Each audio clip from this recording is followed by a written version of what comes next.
Hello everyone, Speedrunner0218 here, and in today's episode of the Pokemon Speedrun Analysis, we will be doing our first fully produced Pokemon Platinum run with Lucario. We've already done Charizard as a live stream on the channel, so check that out if you want to. Anyway, Lucario is a fighting steel-type Pokemon, one of the most popular Pokemon in the series due to how awesome it looks, its great typing, the fact it is in Smash Brothers, and so many other reasons. Plus, Lucario has great stats, with at least 110 in the attack stats, and 70 in the defensive stats, plus a great 90 base speed. This thing is a total powerhouse. Plus, since this is Generation 4, the moves are split into physical and special moves, so the strategies I'll be going for will be quite different than the last 3 games, where fighting moves were all physical, but not anymore. Can Lucario get a great time in one of the hardest Pokemon games? Let's find out. Since I start off the run after loading the save file with my starter Pokemon edited to give myself perfect IVs, ability of choice, nature, stuff like that, the first rival battle after you pick your starter isn't counted in the time, but you really don't miss much from that fight. Plus, you don't have to win it anyway. Lucario starts off with the moves Quick Attack, Foresight, Detect, and Metal Claw. Metal Claw is a great same type attack bonus move for Lucario, with a chance to rise my attack stat, but a little bit inaccurate. Plus, Quick Attack is 40 base power and is a priority move. Foresight just allows me to hit ghosts with normal and fighting moves, and Detect is just like Protect, so not too useful. Also, you may notice that my overlay is different. For the DS games I'll be introducing to the series, since GameHook is not compatible with them for a very technical reason, I had to make some changes, so during the run, the moveset and the held item will be updated manually instead of enemy stats. I also have the Pokemon level ups moveset and notably TMs, since there isn't enough room to show every single TM Lucario can learn since there are around 95 TMs in this game. Sometimes I may forget to update a move as it happens, but I'll work into getting that practice down. Anyway, with all the boring talk out of the way, let's get to the actual gameplay. Since this is my first edited Platinum run, I'll talk about the story and how the game works, so in my future videos, I can just skim past it like I do in Yellow, Emerald, and Leaf Green. I take my rival, A, to Lake Verity and see a mysterious blue-haired man, and he quickly leaves after talking about a mysterious Pokemon in the lake. I wonder what kind of Pokemon. After that, I head through the grass on Route 201 to Professor Rowan's lab, nickname my Lucario Speed like I always do, and when I leave he gives me the TM for return. This move will be very helpful later on as I build my friendship with Lucario, but right now it's going to remain in my bag. Lucas, the male protagonist to Dawn, gives me the tour of the town, and then I go home to talk to my mom about the journey, and then my rival's mom gives me a parcel that I need to deliver to my rival. I then return to Sandgem Town, and Lucas shows me how to catch a Pokemon and gives me some balls. On this route, there are 3 required trainers I need to defeat, including youngster Tristan with a level 5 Starly. I don't know about you, but when I was younger, he was so difficult since it has a stab quick attack, and is oftentimes only 1 level lower than when I was, because usually I'd be level 6 at this time, so it was often a pretty close match. Did anyone else have this kind of struggle with Tristan? Let me know in the comments. Also like and subscribe if you enjoy. And while I do that, I also need to catch a Bidoof and Starly for my HM users. Bidoof will be taught Cut and Rock Smash, and Starly will be taught Fly. I know there's also the HM for Defog, but I'll talk about that later. After going through Route 202, I arrive at Jubilife City, where I meet with Lucas, and we meet a man named Looker of the International Police. This guy was only in Platinum, and this is actually the first game he was introduced in. You know, when I introduce Pokemon Pearl to the series later in the year, I want to make a versus race of the same Pokemon, but in 2 games, Pearl and Platinum, because besides the plot, there are so many differences with the 2 games. That will be a fun video to work on. I then enter the trainer school, give my rival the parcel, which has 2 town maps, and I get the other one.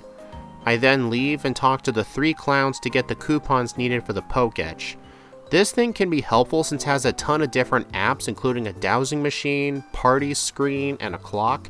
I just keep it to the clock so I know what time it is. This is connected to my computer's time, so when I did this it was 5:35 p.m. After that, I head to Route 203 and battle Rival 2.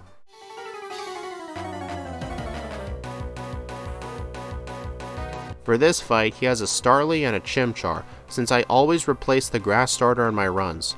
I use Metal Claw to take down Starly in one hit, and for Charmander, even though Metal Claw is resisted, it will still do slightly more than Quick Attack. Plus there is the chance my attack goes up, but for this fight, Chimchar does not have Ember yet, so this battle is not that hard at all. I skip all the trainers on this route and enter the Oreburgh Gate, which is just a small tunnel where I can get the HM for Rock Smash, skip 2 trainers, and enter Oreburgh City. But the gym leader is not here right now, and is in the Oreburgh Mine. So I go in there without repels since you cannot buy them yet, although I do talk to this guy here for a free super potion, which is pretty helpful. After I tell Rourke to get back to work since he's too busy smashing rocks, I go to the left here to get the escape rope which I use to get out of the mine.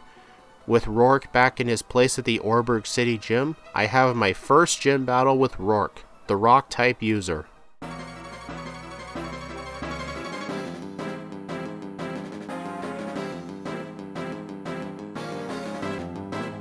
Lucario has the super effective Metal Claw. Even though it is a physical move and Geodude has great defense, it still does plenty of damage.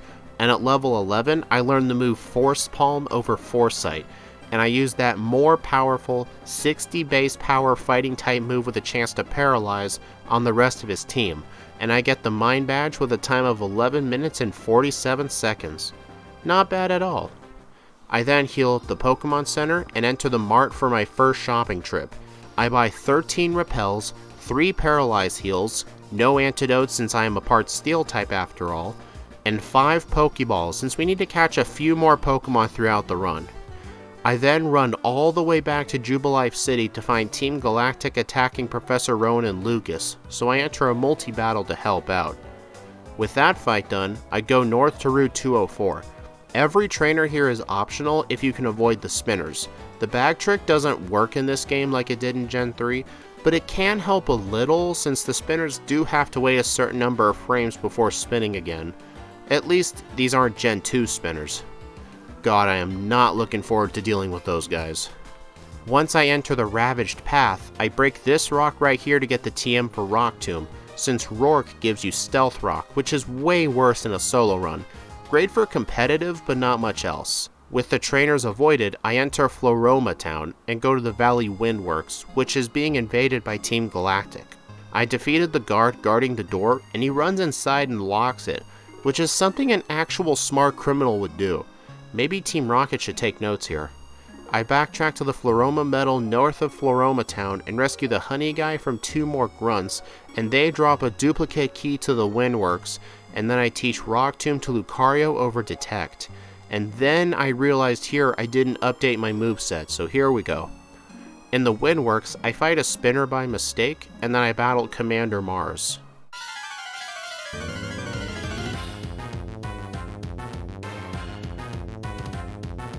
Her Zubat gets hit with a super effective Rock Tomb, but it somehow lives on little health left, so a quick attack takes it down nicely. And next is her bulky tank known as Purugly. It goes for Fake Out, but due to the ability I chose for this run, Inner Focus, I do not flinch, and I take it out with 1 Force Palm. What a sweet, sweet victory. I talk to Looker outside who just missed all the action, and I go north to Route 205, battle an optional hiker for the free XP, and enter the Eterna Forest, where we meet up with a woman named Cheryl, who wants us to pair up. After each battle with her, she heals up my Pokemon for free, so this is a time save compared to using the center. I defeat the first group of trainers in the forest, along with the second group, which are just 2 psychics with Abra and only knowing hidden power fighting, so very easy. After that, we go in the grass and encounter a Baneri, which I need to catch for later in the run. I don't need a Baneri every time, but only if I need a certain item for the mid-game. I'll let y'all know what that is when I get there. We can just go straight to the exit now, but I choose to fight the optional bug catcher since I need to be level 23 for the next gym leaders for damage rounding reasons. Lucario is in the medium slow group, so it will level up quite quickly in the early game. Oh yeah, I also went with an adamant nature, plus attack minus special attack, since we'll be relying on physical attack more often, and I didn't want to lower any of my defense stats since they were already pretty low. At the end of the forest, Cheryl gives me a Soothe Bell, which helps friendship go up faster, and since we'll be relying on return later, equipping this now and every chance we get will really help out. I then get the Cherry Berry growing just before Eterna City for the Gardenia fight. Let's just skip the gym trainers and battle Gardenia, the grass type gym leader.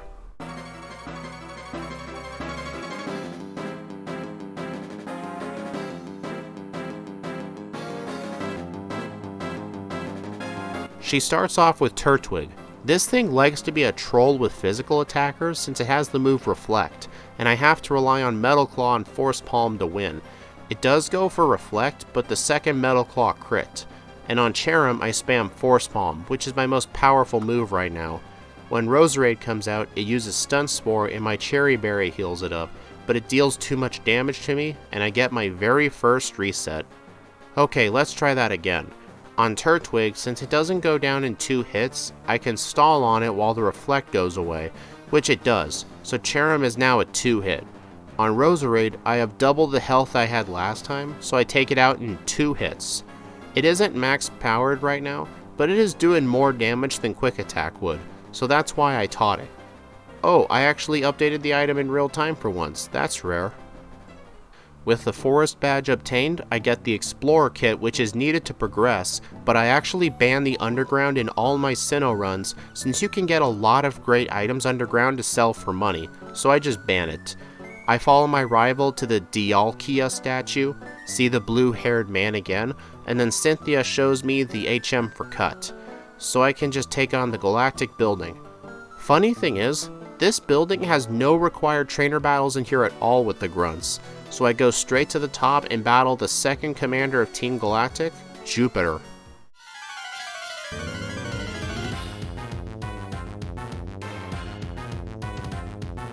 She has a Zubat just like Mars did, but this one goes down in 1 Rock Tomb, probably thanks to a crit. And now for Skuntank. This thing doesn't have Flamethrower yet. Yeah, you heard that right, this thing does get Flamethrower later. And thanks to Steel resisting Dark in this generation, I win this battle pretty easily. And as thanks for saving the Bike Man's Clefairy, he gives me a bike. Sweet, thanks man. I then heal the center, deposit the Togepi egg Cynthia gave me since I don't want it to hatch, and then I go shopping yet again. I buy some more Pokeballs, Super Potions, and some Escape Ropes. We have one more Pokemon to catch, because we still need to move Surf, Waterfall, Rock Climb, and Strength. Yeah, this is one of my big cons of Sinnoh, way too many frickin' HMs.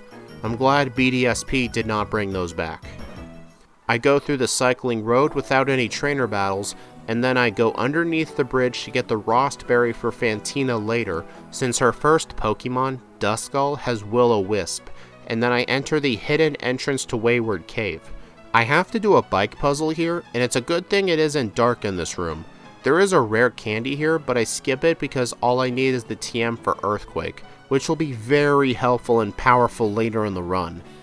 After escape roping out of the cave, I defeat the camper and picnicker in a double battle by mistake. I was supposed to do it separately since the Charmander almost killed me, but I was luckily able to land a Rock Tomb and move on from this fight in red health.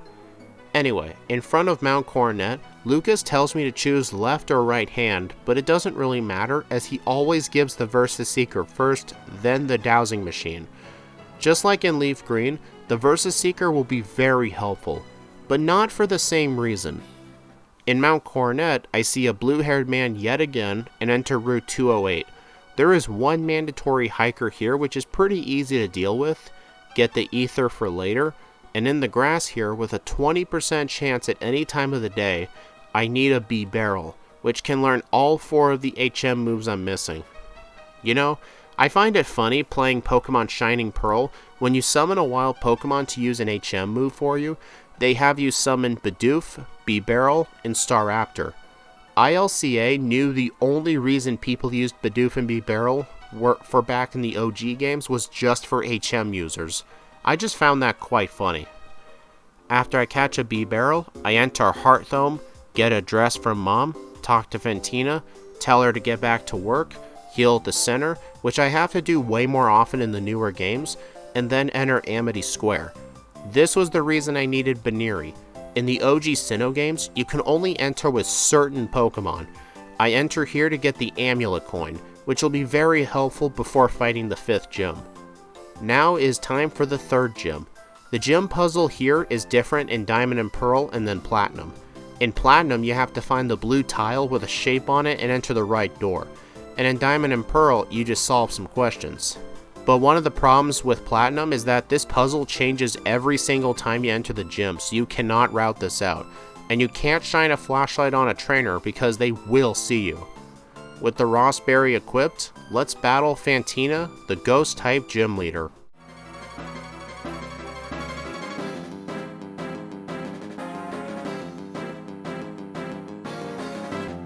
On Duskull, it uses Will-O-Wisp and I heal it right away. On Mismagius, I use Metal Claw on it, but I don't get the rolls I need, so I get my second reset. Back in Mismagius again, I get a crit on my second Metal Claw.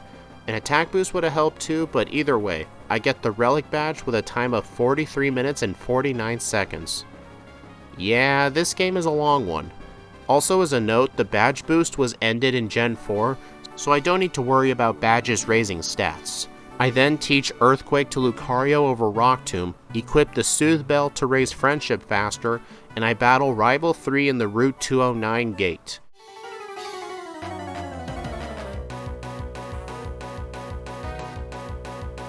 His first Pokemon, Staravia, is actually quite terrifying.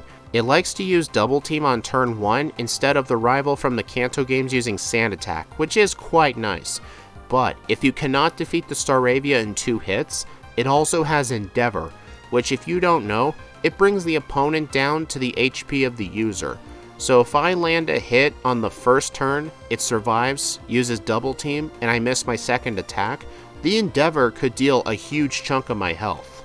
It doesn't happen though, and I move on to Monferno, but I get a bad roll on Earthquake and get hit with a massive Flame Wheel boosted by Blaze, which increases the Fire-type moves by 30% at less than a third of HP, and then Monferno uses a priority Mach Punch to take me out. On the next attempt, back to Monferno, I actually get the roll I need and Monferno goes down in 1 hit. His Buizel and Roselia after that are very easy, and I can move on now. Next is Route 209, which, I gotta be honest, had a really great soundtrack in Smash Bros.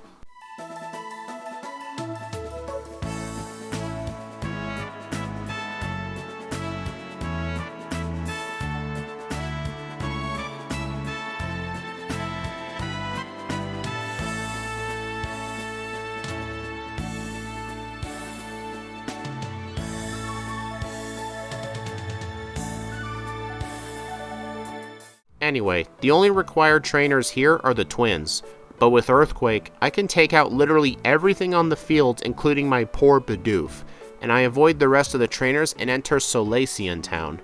My rival here tells me I can get Defog in the ruins in the town, but I won't be needing it today. My reason is that on Route 210 and a few other places, there is a thick fog you need Defog for, and it gives everyone on the field a 3/5 multiplier on their accuracy. Unless you have a no-miss move, which Lucario gets in the form of Aura Sphere. Anyway, I instead go to the mart to purchase some Super Repels since I forgot to do that in Hearthome City. I go north to Route 210, get the rare candy in the grass, and enter the cafe where I can buy Moo Moo Milk at $6,000 a dozen. They heal 100 HP and are way better than potions, so these will last the rest of the run until we get to the League for full restores. I then leave the cafe and go east to Route 215. I get the Maxi here that is right on the pathway, and the Fist Plate guarded by a Black Belt.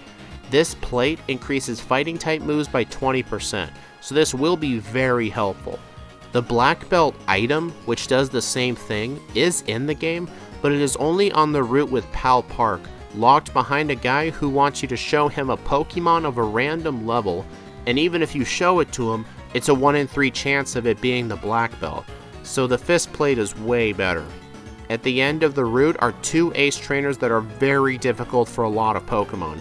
Ace Trainer Maya isn't the difficult one, but Ace Trainer Dennis is, mostly due to his Drifblim. It has over 100 HP, and if you knock it out with a physical move, it activates Aftermath, which deals damage to you when you defeat it. So if I was low enough on HP, that thing could have pulled a Destiny Bond strat on me and knocked me out, but that luckily doesn't happen. Now we're in Veilstone City. I get the rare candy by the Galactic Hideout, use the center, and enter the department store. In the basement, I can buy 10 lava cookies for $2,000, which are very cheap full heals, so this will last the rest of the run. I don't buy any vitamins here, since vitamins are really not as helpful in the Sinnoh games due to the mass abundance of trainers. You're going to be over leveled for the endgame fight anyway, so the vitamins here really do not help much at all. Before going to the gym, I go south to Route 214 and defeat the Psychic with a Drifloon. This is because during the gym fight, I will replace Metal Claw with Swords Dance, and I won't have any moves to take out any ghost types, so I take care of this fight first. I go through the gym puzzle with ease, get to level 33, teach Swords Dance over Metal Claw, and I manipulate my experience so I'll be level 34 for Maylene's Lucario, since at level 33 it will outspeed me by 1 point. And then I take on Maylene, the fighting type gym leader.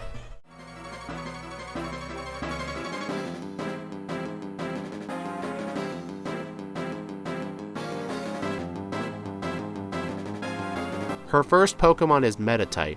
Lucario is weak to fighting, so I need to be careful. On turn 1 I use Swords Dance and it uses Fake Out, but since I can't flinch, I can use my attack, and then I knock it out with Return. On Machoke, I use Earthquake, and on Lucario, I also use an Earthquake for a very easy gym battle. Afterwards is another multi-battle with Lucas. This time his Clefairy has Gravity, which can help, since after it uses it, I can take out the Zubat with Earthquake for super effective damage. I then get the HM for Fly, teach it to Starly, go through Route 214 while trying to avoid trainers, as well as go through the Valor Resort.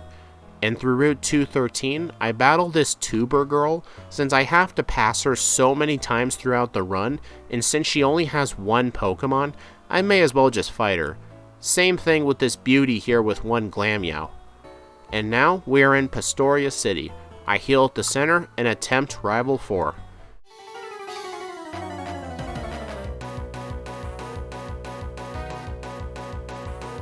I definitely messed up going into this fight early. Here is how the fight went. On attempt number 1, I used Return, missed the second one, and get hit with Endeavor for massive damage, and Monferno finishes me off. See why the Staravia is terrifying yet? Next attempt, I do not KO the Monferno, and a repeat of Rival 3 happens to me. I'll skip the next few attempts. The reason I messed up is because I was supposed to grind first, but I forgot to put that in my notes. Oops. Anyway, after I realized I was doing things out of order, I fly to Hearthome City, equip the Amulet Coin, and I grind on the Gentleman and Socialite on Route 212. They each have 1 Pokemon, and with the Amulet Coin, they each give me $10,800. If I didn't spend the time getting the coin, I would need twice as many battles for what I'm gonna get. Plus, they don't always want to rematch you, so getting the Amulet Coin is quite worth it. After I grind enough to get $120,000, which did not take that long at all, I fly to Veilstone, get the coin case, and purchase 6,000 coins to get the TM for Hidden Power. You want to know what Hidden Power I went with? Hidden Power Electric. This is needed for Wake, since in routing, without this move, I just cannot defeat his Gyarados, let alone his entire team. I go back to Rival 4 at a higher level than before, so Monferno is a one-hit KO now, and then I take down the rest of his team easily. I also finally learned Aura Sphere, which I taught over Force Palm. This move is going to help us quite a lot in the mid to late game. Now let's move on to Wake, the Water-type gym leader.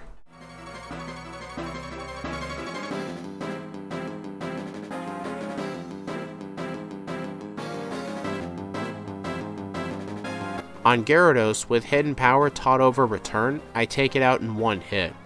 On Quagsire, I use Aura Sphere, but it lives in red health. I was supposed to Earthquake first to prevent that heal, but I forgot. Oops. On Floatzel, I use Aura Sphere, but it lives in red health, and it takes me out with Brine, which does double the damage if you're under half HP, which it definitely was. On the second try, I take the Quagsire down properly this time, plus Mob Bomb missed, so my speed didn't get lowered, but I still get taken out by Floatzel. Third time's the charm, right?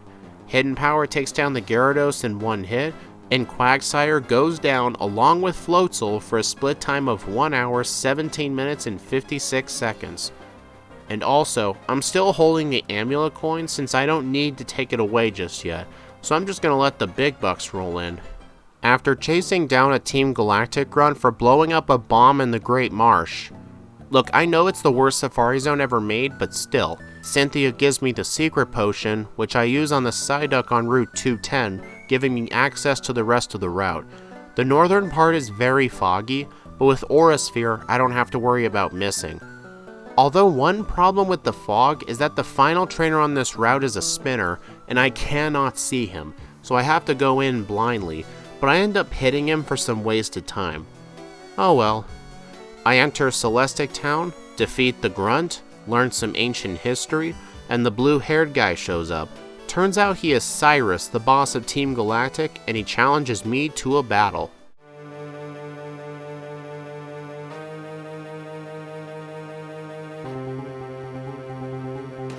His first Pokemon, Sneasel, is 4 times weak to fighting, but I misclick and use Earthquake followed by Hidden Power.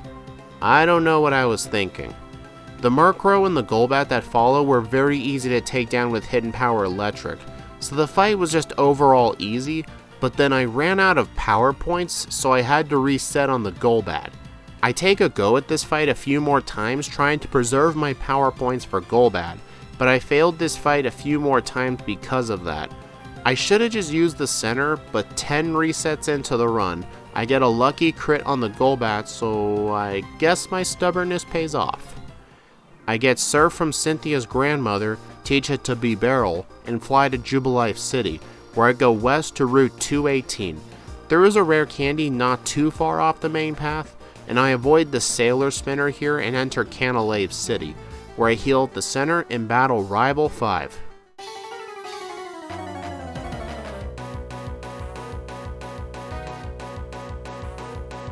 His lead Staraptor no longer has Endeavor, but it still has Quick Attack, so it's still not as terrifying as it once was. But I use all 3 Swords Dances and use Aura Sphere to skip the double teams used by Staraptor. And for the rest of his team, I use Earthquake. I use it on Infernape, Heracross, Floatzel, and Roserade. Easy peasy. Swords Dance is way too OP. Next up, I set sail to Iron Island, get strength from Riley, and fly back to Canalave. You actually don't have to explore Iron Island with Riley here, it's just optional since he gives you strength at the start. And then once I get back, I take on Byron, the Steel-type gym leader.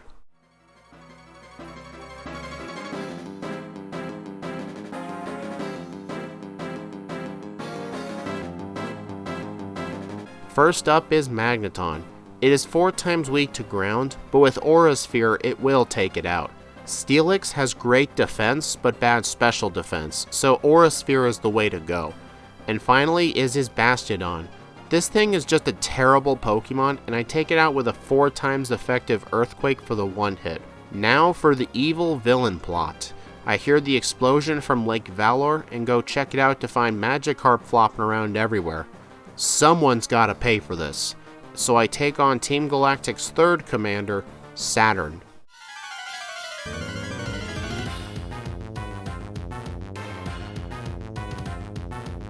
His Golbat gets taken down with Hidden Power to red health, and a second one finishes it off. Next up is Toxicroak, which is defeated with a critical hit Earthquake, and then Bronzor gets KO'd with a neutral critical hit Aura Sphere. Jeez, I'm getting lucky today with these crits. Next up, I fly back to Twin Leaf Town not to visit my mom, but to take on Commander Mars once again. Golbat here, just like Saturn's, wouldn't go down in 1 hit, but it doesn't really matter as this fight's even easier than Saturn. Now with Lake Acuity left, I fly to Celestic Town and enter Mount Coronet.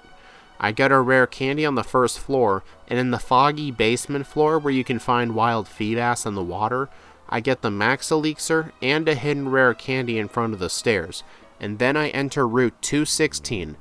The routes 216 and 217 are very snowy routes, with only a few mandatory fights, but I also get the HM for Rock Climb and enter Snow Point City. You guys remember just how hard this gym puzzle was to solve? But after I've had some practice, here is the best way to solve this.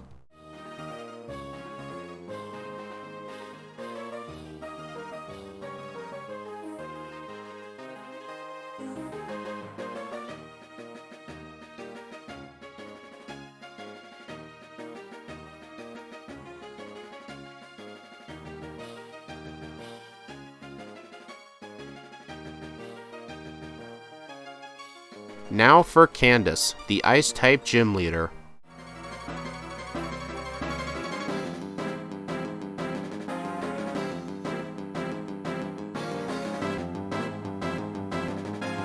Her entire team is a series of one-shots. Her Sneasel, Piloswine, and Abomasnow go down to Aurasphere, but for Frostlass, since it is part Ghost, I use Earthquake, but due to its ability Snow Cloak, in Hail, its evasion goes up by 1 stage, so it does take a few tries, but I do land an Earthquake and take her team out.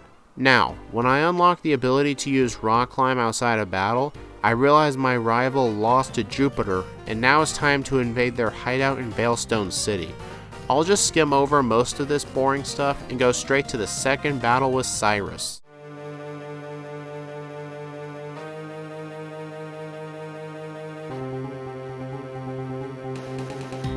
This time I actually use Aurasphere on Sneasel like a normal person, and on Honchkrow I used 2 hidden powers, even though it used a Citrus Berry, and on Crobat I used 2 hidden powers as well for the knockout. Cyrus says we can go free the Lake Trio from captivity, but Saturn doesn't let us do it, so we gotta fight him too.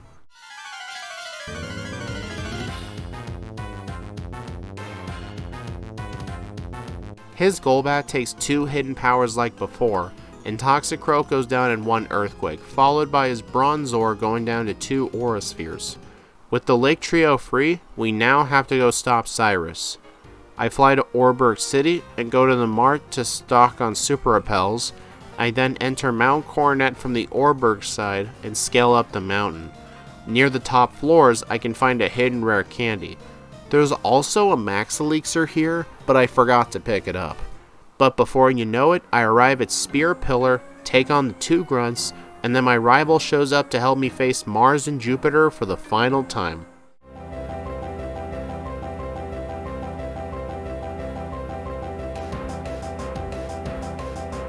This battle is filled with lots of RNG depending on how Mars and Jupiter hit my rival's Pokemon, so he can switch into something more useful than a fucking Munchlax. Their Bronzors have Reflect and Light Screen, so that does not help out at all. Luckily though, my rivals Heracross and Floatzel have Brick Break, which can shatter the screens if used, which does happen with Heracross, and we both take out the commanders on the first try. However, we're too late as Cyrus activates the red chain and summons Dialga and Palkia. The Lake Trio try to stop him, but they are powerless, and then at the last minute, a shadow-like Pokemon appears and takes him to the Distortion World. Cynthia, Mesprit, Azelf, and Uxie and I all go in there to seal the portal before it destroys the Sinnoh region. I solve a long puzzle that I still have not memorized yet, and we take on Cyrus for the last time.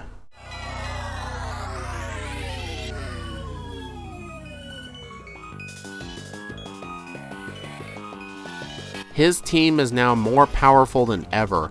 I take out his Houndoom with a super effective Earthquake. On Gyarados, it unfortunately lived on 1 HP left and used its own Earthquake to deal massive damage. Honchkrow gets hit with an Aurasphere before it uses Heat Wave and knocks me out. I replace the Amulet Coin with the Fist Plate and try again. The Gyarados sadly lives another hidden power, which is just getting ridiculous at this point, and then Honchkrow comes out. It goes down with one Aura Sphere this time, luckily. The Crobat lives a hidden power, and then its Air Slash takes me out. Okay, I cannot win this fight if I can't take out the Gyarados with one hidden power. It looks like I'll need a range, so let's try again. I use 3 rare candies to get to level 58 over a damage rounding threshold, which allows me to finally win the battle. So to make up for this, I'll need to pick up a couple extra rare candies later, but I'll cross the bridge when we get to it. With Cyrus defeated and I run away from Giratina like a coward, we return to the real world, tell Rowan we didn't get killed, and we can move on with the game. We go to Sunyshore City, tell Volkner to get back to work. Seriously, what is it with Sinnoh gym leaders not doing their jobs? Anyway, let's take on the final gym leader, Volkner, the electric type gym leader.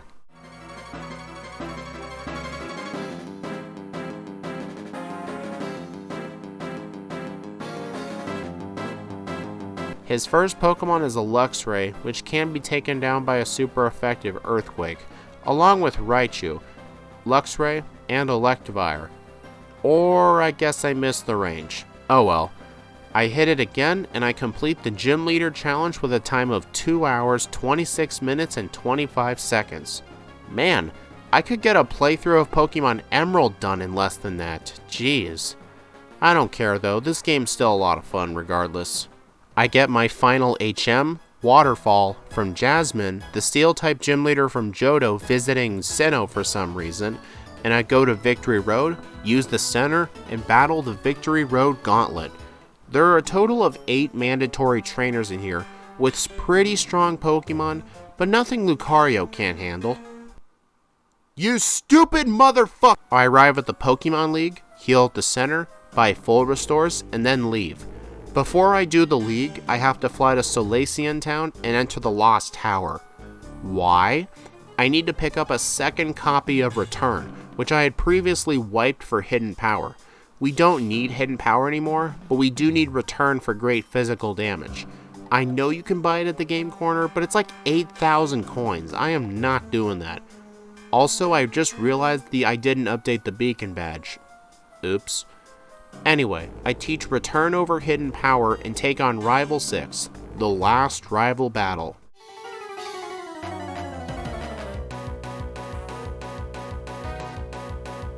He starts off as usual with Staraptor. I use Swords Dance once, and then I use Return for the one hit. Next up is Infernape. It goes down with 1 Earthquake. Heracross goes down to 1 Earthquake as well, and Floatzel goes down with Return. Snorlax, however, doesn't faint in 1 hit, and it strikes back with Earthquake. Okay, I guess I'll just need to use a second Swords Dance. Let me try that. Well, that ain't happening. Okay, I know what I did wrong. I forgot to put in my notes to use all my rare candies I've had before this fight. So as soon as I did that, the battle was very easy after 1 Swords Dance. With the rival defeated, I use a full restore and take on the final 5 trainers. Let's do this shit!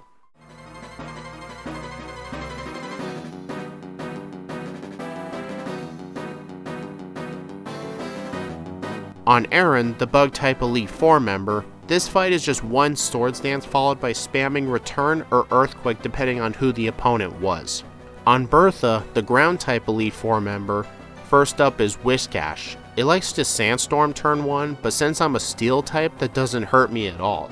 Also, starting in Gen 4, all Rock types get a 50% boost to their special defense. This was not a thing in Gens 2 or 3. Next up is Hippowdon. 1 Return does the job. The Gliscor doesn't get the chance to do anything thanks to Return. Now for Golem and Rhyperior. Even though their special defense is way lower than defense, 1 Earthquake boosted by Swords Dance is enough for the 1 hit for each of them. On Flint, the Fire-type Elite Four member, I just spam Earthquake. Next, on Lucian, the Psychic-type Elite Four member, I take out Mr. Mime with 2 returns. It does have Reflect in Light Screen, so setting it up is quite bad. Luckily though, it goes for Light Screen and I take it out. Next up is Gallade. It does have Drain Punch, which is super effective, but I guess Psycho Cut does more damage. I don't know why I went for that, but I'm not going to argue. The Alakazam with its piss-poor defense didn't stand a chance, but the Bronzor that came out did live in Aura Sphere, went for Calm Mind, and Lucian used a full restore.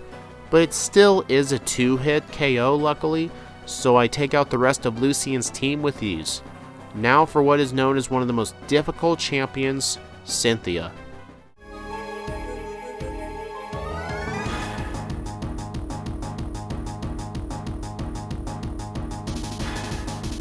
Her lead Pokemon is Spiritomb. It does not have good attacking stats or speed, so that makes Spiritomb a great Pokemon to set up on.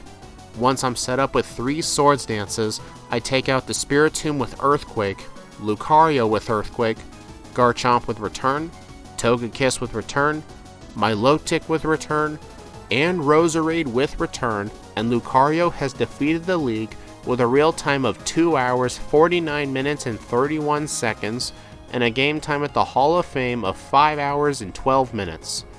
That was a long run compared to what I'm used to, but for Pokemon Platinum, that was quite fast. Lucario was definitely a force not to be reckoned with.